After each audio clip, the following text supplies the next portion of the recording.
করতে হবে, তাই তো? দীক্ষার কথা অর্থ হচ্ছে কিছু পুরনো অভ্যাসকে বাদ দিতে হবে, নতুন অভ্যাসকে যোগ করতে হবে। আমরা আমিষ খাই, প্রত্যেকে আমিষ খাই, খাই তো? বাবারা নিয়ে আসে, মারা রান্না করে, তো আমি তো কিছু অংশ বাদ দিতে হয়, তাই না? আঁশ, পালক, নারী, গুটি বাদ দিতে হয়, আবার যোগ দিতে হয়। কী দিতে হয়? তেল, মশলা, হলুদ, আর কিছু দিয়ে তারপর সেটাকে খাওয়ার দ্রব্য তৈরি হয়, তাই তো? তাহলে কিছু অংশ বাদ দিলাম, কিছু অংশ যোগ দিলাম। সেরকম দীক্ষাটা হচ্ছে কিছু অংশ বাদ দিতে হবে আর কিছু অংশ যোগ দিতে হবে।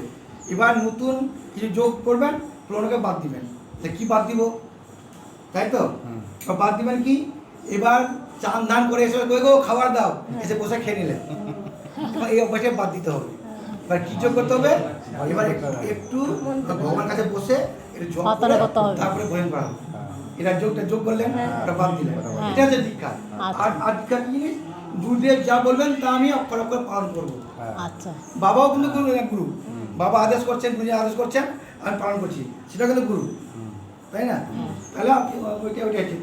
তাহলে এখন গুরুদেব কিছু কিছু কথা বলে দিবেন এখানে, সেই কথাগুলো জপ করতে হবে, তাহলে তো মনে থাকবে না। এখান থেকে বেরিয়ে বাড়ি বেরিয়ে আমি ভুলে যাবো, আমরা ভুলে গেছিলাম। ওই জন্য আপনার সুবিধার জন্য লেখা দিচ্ছি। এই লেখার মধ্যে সব কিছুই লেখা আছে, বাড়ি থেকে মুখস্থ করবেন, মুখস্থ করার পর তবে না দেখে করবেন, ভুলে না যান। কোনটা লেখা কম কথা বলে দিবে সব।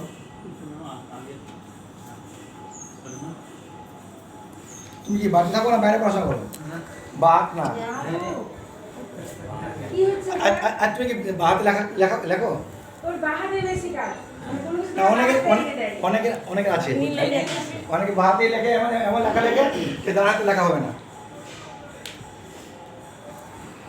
বাড়ি থাকো তো? ছেলে মেয়ে দুটোই বাড়ি থাকে।